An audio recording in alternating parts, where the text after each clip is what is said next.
how did you learn to speak?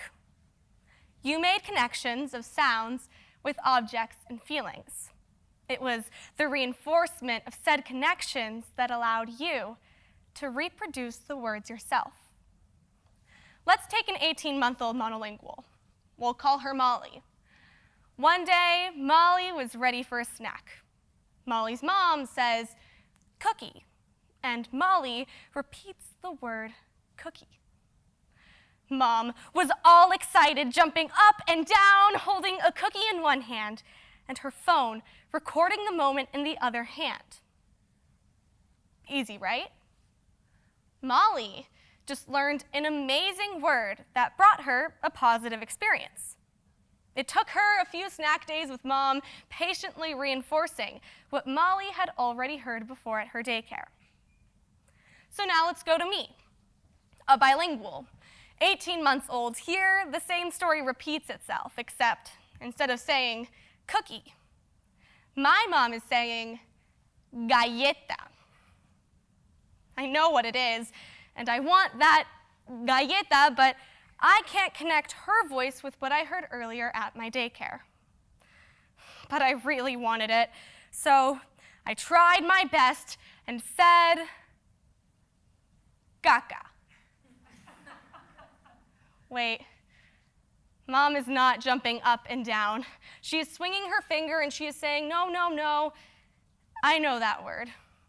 No means no at home and at the daycare. We were clear on that, and Mom says, no caca. Caca in Spanish means poop. At that moment, I just created my own word between the Spanish word galleta and the English word cookie. Actually, it took me a couple of years until I was able to say it right, both in Spanish and in English. Being raised bilingually impacts young children struggling to differentiate languages. Not having a base language becomes a huge impediment in children developing their language skills. This is the overlooked struggle of bilingualism.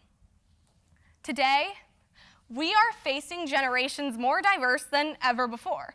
According to migrationpolicy.org, we have 53.7 million immigrants in the US today. Combining these immigrants with their US-born children, we make up 86 million people. Psychologist Ellen Bialstock writes about how in the 1920s, bilingual children were considered to have mental confusion and retardation. Being bilingual was considered a handicap and a source of many delays in academic achievement. In the 1960s, the recommendation for bilingual families was to stick to the school language at home. But the elimination of the home language produced a cultural extermination and a waste in human intellectuality. Our education system today is persistently measuring children's school performance off of standardized tests. But monolinguals outperform bilinguals on standardized reading tests, vocabulary tests, and on essential speaking milestones. A study at Florida Atlantic University showed a significant gap in language development between bilingual children and monolingual children. The pace of language development is slower in bilingual children. Nevertheless, over time, the bilingual kid learns the differences governing each language, catching up to their monolingual peers. Because of these inaccurate test results, the chances of being misdiagnosed with a learning disorder are higher in bilingual children. Language development in monolinguals will be more rapid throughout childhood and teenagedom. Also, the rate of language development in bilingual children will vary depending on the degree of exposure in both languages. No two bilinguals are the same, even coming from the same family. Why doesn't the system update? They've tried.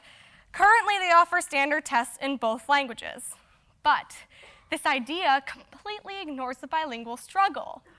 In the same way that we are less proficient than monolinguals in one language, we will be less proficient than monolinguals in the other language. We don't have a base language. The Florida Atlantic University study I spoke of earlier tested children in English and Spanish. Both bilingual English and bilingual Spanish groups averaged to score lower than the monolingual group. Another idea is to count for the total vocabulary in both languages.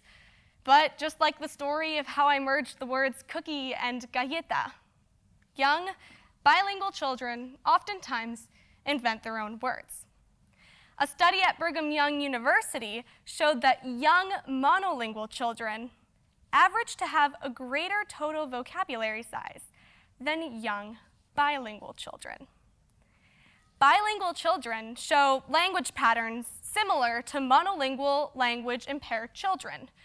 Both groups make similar kinds of errors in their expressive language and grammar. Parents react to ensure their children succeed academically. Many families have been influenced to give up their home language. But there are so many advantages to being bilingual. The New York Times states many of these benefits in their article, Why Bilinguals Are Smarter. Being bilingual delays diseases like Alzheimer's and dementia. It has many cognitive benefits. We're better at solving problems, filtering out information, and we have better executive functions. Being bilingual helps your brain be healthier, more active, and more complex. Organizations want fluency that goes beyond hablo un poquito español.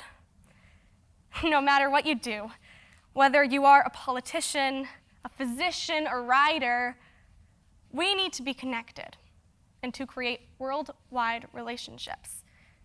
Despite all these benefits, people are more inclined to lose their bilingualism than you may expect.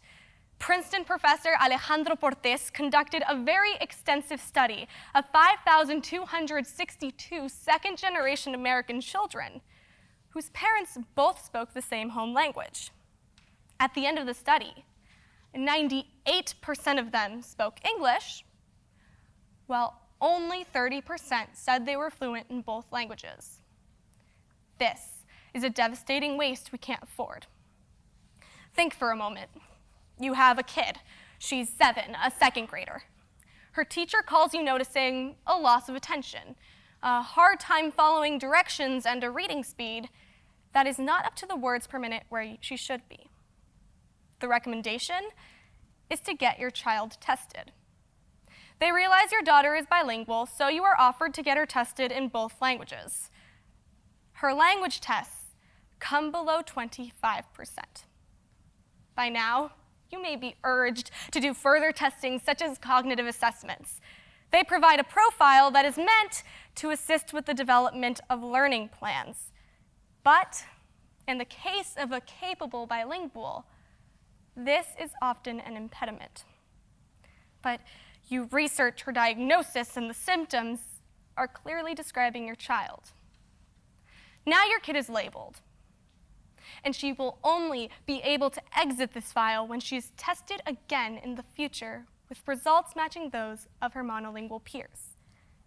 Parents need to understand that once you decide to follow a learning disability therapy or a file is opened, it will have lasting consequences.